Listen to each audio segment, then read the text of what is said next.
calvaire. Odette et Yves habitent une villa du quartier Saint-Martin à Perpignan. Depuis qu'ils se sont rencontrés, 12 ans auparavant, ils vivent un véritable enfer. Nous sommes sous l'emprise de forces obscures, des esprits du bas astral qui ont été sollicités contre nous par des gens croisés à ce moment-là, a déclaré Odette. Une ancienne professeure des écoles née à Quillan, dans l'Aude.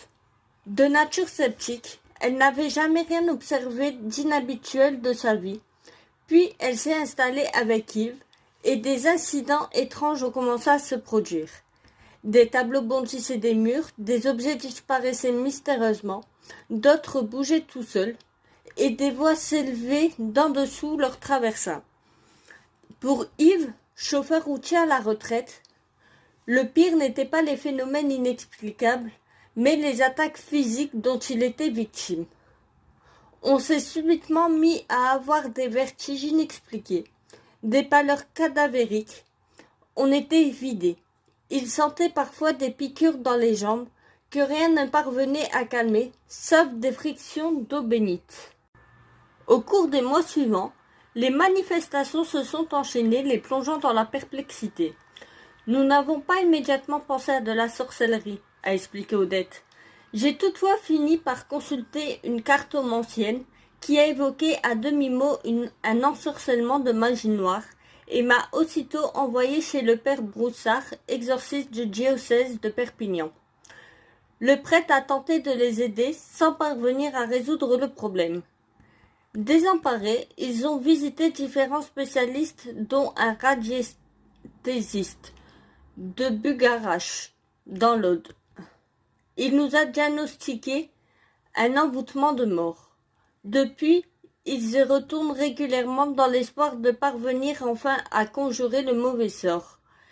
C'est le seul à réussir à nous enlever le mal. 7 autres magnétiseurs ont essayé de nous sortir de là, en vain. Même le prêtre n'y est pas parvenu. Enfin, il revient tout de même chaque année pour bénir la maison, ainsi que des bidons entiers d'eau bénite et de gros sel. Odette et Yves, qui n'étaient pas vraiment religieux, sont maintenant de fervents croyants. Tous les matins, après le petit déjeuner, ils récitent des prières, un chapelet à la main. On allume des bougies blanches et on récite d'affilée 50 « Je vous salue Marie » et 6 « Notre Père ».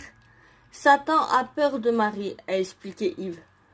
Tout comme Odette, il est convaincu d'être toujours en vie grâce à la protection de la Vierge. Une fois les prières terminées, il vérifie les protections disséminées un peu partout dans la maison, qu'il pense infestées par le mal.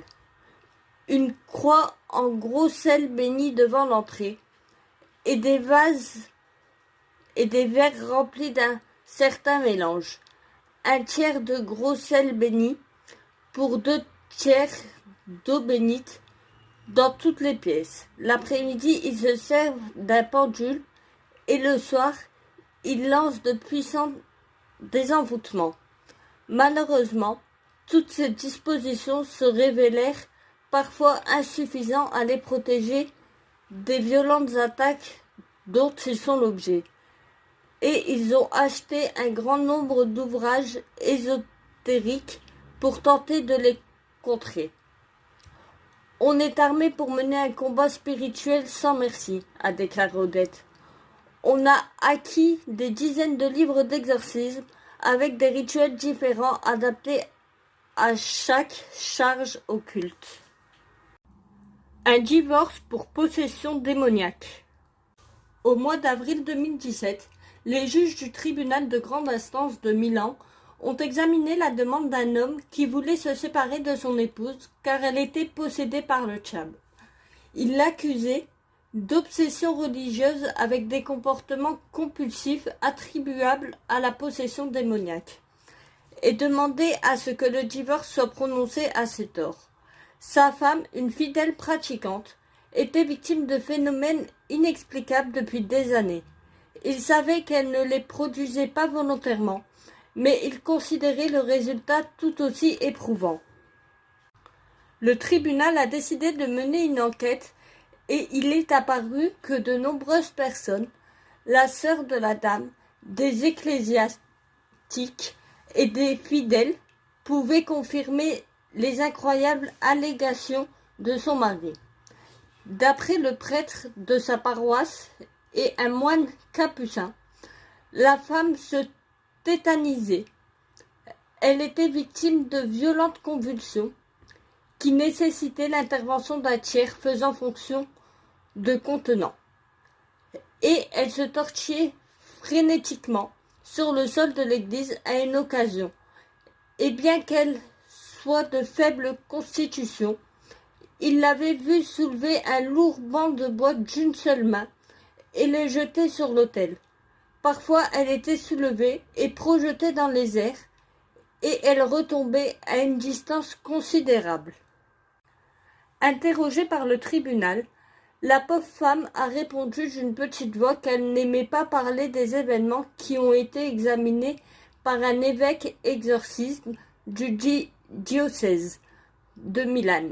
Sa sœur a confirmé timidement qu'elle avait commencé à avoir des problèmes en 2007 et que son mal générait des phénomènes externes hors de son contrôle, dont personne ne pouvait dire la nature. Le moine capucin a rajouté qu'il avait été impressionné par les phénomènes poltergeistes qui s'étaient déroulés sous ses yeux et qu'elle était officiellement suivie par des prêtres exorcistes depuis plusieurs années. Embarrassés, les juges ont déclaré que toutes les preuves convergeaient pour confirmer les comportements paroxystiques de la dame, les événements singuliers et les phénomènes inexpliqués. Ils ont également précisé qu'elle avait été soumise à une évaluation psychiatrique approfondie, ainsi qu'à divers tests médicaux, et qu'elle n'était affectée par aucune pathologie manifeste permettant d'expliquer les phénomènes. Finalement, ils ont estimé que la séparation ne pouvait pas être prononcée à ses torts, qu'elle n'était pas responsable des événements, que son comportement n'exprimait ni sa volonté, ni une simulation, ni la folie, que les tourments et les phénomènes inexpliqués subis étaient la cause et non la conséquence de son obsession religieuse, et qu'elle faisait tout pour guérir à travers cette recherche spirituelle. Par conséquent, ils ont ordonné la dissolution du mariage et la réparation des biens. Le mari est rentré chez lui et la femme a obtenu une pension alimentaire. L'histoire ne précise pas à qui ont été confiés les 2 enfants du couple. A10, l'autoroute du diable. Le jeudi 1er septembre, une femme a abandonné son fils de 6 ans sur l'autoroute A10, à la hauteur de Curzac-les-Ponts, en Gironde, après avoir aperçu le diable dans sa voiture. La mère de famille, qui est originaire de Boussy-Saint-Antoine, dans l'Essonne, se rendait chez son frère à Meylan, dans les Landes, quand elle a vu Satan assis sur la banquette arrière de son véhicule.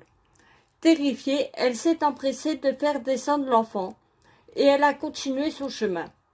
Le jeudi soir, inquiet de ne pas avoir de nouvelles de sa compagne et de son fils, le père s'est rendu au commissariat pour signaler leur disparition. Une absence qui a été jugée inquiétante par les enquêteurs qui se sont aussitôt mis à leur recherche. Son téléphone portable ayant été localisé à Meylan le vendredi 2 septembre à 4h30 du matin, des gendarmes de la brigade locale sont allés frapper à la porte de la maison de son frère. Et s'ils ont bien retrouvé la mère, son petit garçon n'était pas avec elle. Paniquée, la jeune femme a fini par avouer qu'elle avait abandonné son fils sur le bas-côté de l'autoroute après avoir vu le diable à l'arrière de sa voiture. Elle tenait des propos incohérents, a déclaré un gendarme. Elle a prétendu s'être retournée et avoir aperçu Satan. Le garçon a finalement été découvert vers 10h30 du matin par un agent autoroutier posté prostré derrière un rail de sécurité. Une enquête a été ouverte et confiée à la sécurité départementale de l'Essonne. L'enfant a été conduit aux urgences de Bordeaux et sa mère a été transférée à l'hôpital de Mont-de-Marsan. Elle pourrait être internée d'office.